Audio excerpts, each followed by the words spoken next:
বিজিবিকে আরও স্ট্রেনথেন করার জন্য বিজিবির জনবল বৃদ্ধি, আমাদের যানবাহন, বিভিন্ন ইকুইপমেন্টস সংগ্রহ করা, অস্ত্র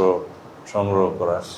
এগুলোর বিষয়ে আমরা বিভিন্ন সিদ্ধান্ত নিয়েছি যেগুলো বিজিবিকে আরও শক্তিশালী করবে এবং ইনেট টু সিভিল পাওয়ারের যে কার্যক্রমটা বিজিবির করে থাকে সেই কার্যক্রমটাকে আমরা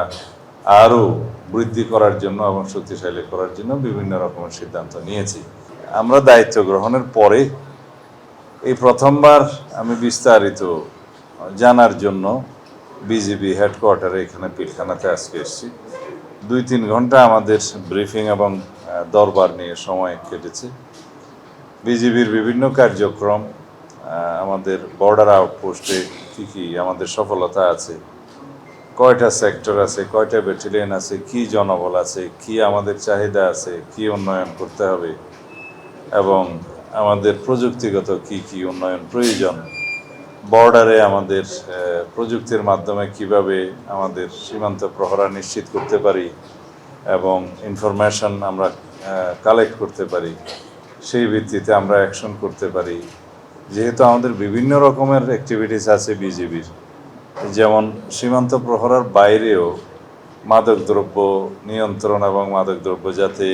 দেশে প্রবেশ না করতে পারে বা করলেও আমরা যাতে এটা ধরতে পারি সেই বিষয়ে বিজিবির একটা বিশাল ভূমিকা আছে। তাছাড়া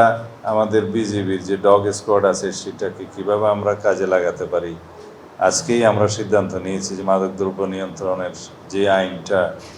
আমরা পাশ করেছি, খুব আধুনিক এবং শক্তিশালী আইন,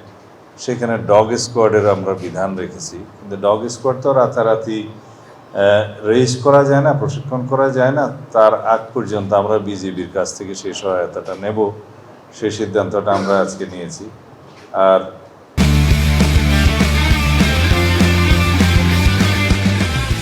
বিজিবিকে আরও স্ট্রেনথেন করার জন্য বিজিবির জনবল বৃদ্ধি, আমাদের যানবাহন, বিভিন্ন ইকুইপমেন্টস সংগ্রহ করা, অস্ত্র সংগ্রহ করা, এগুলোর বিষয়ে আমরা বিভিন্ন সিদ্ধান্ত নিয়েছি যেগুলো বিজিবিকে আরও শক্তিশালী করবে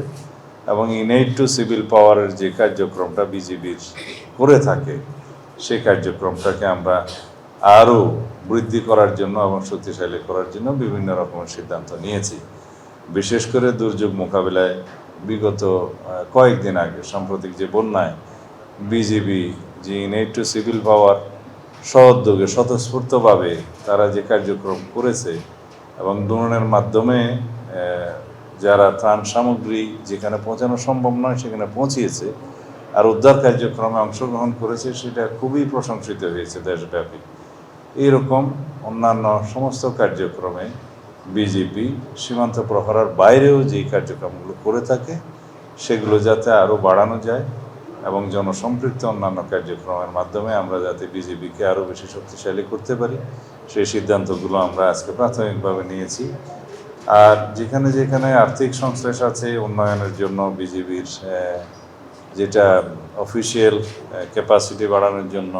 প্রশাসনিক ভবন নির্মাণের জন্য, আর স্বাস্থ্যসেবার দিকে হাসপাতালের শক্তি বৃদ্ধির জন্য এবং চিকিৎসক নিয়োগের ক্ষেত্রে, নার্সেস নিয়োগের ক্ষেত্রে বিভিন্ন বিষয় আজকে আমরা জানতে পেরেছি, যেগুলো সরকারের বিভিন্ন পর্যায়ে পেন্ডিং আছে, বিভিন্ন মন্ত্রণালয়ে, স্বাস্থ্য মন্ত্রণালয়ে, অর্থ মন্ত্রণালয়ে,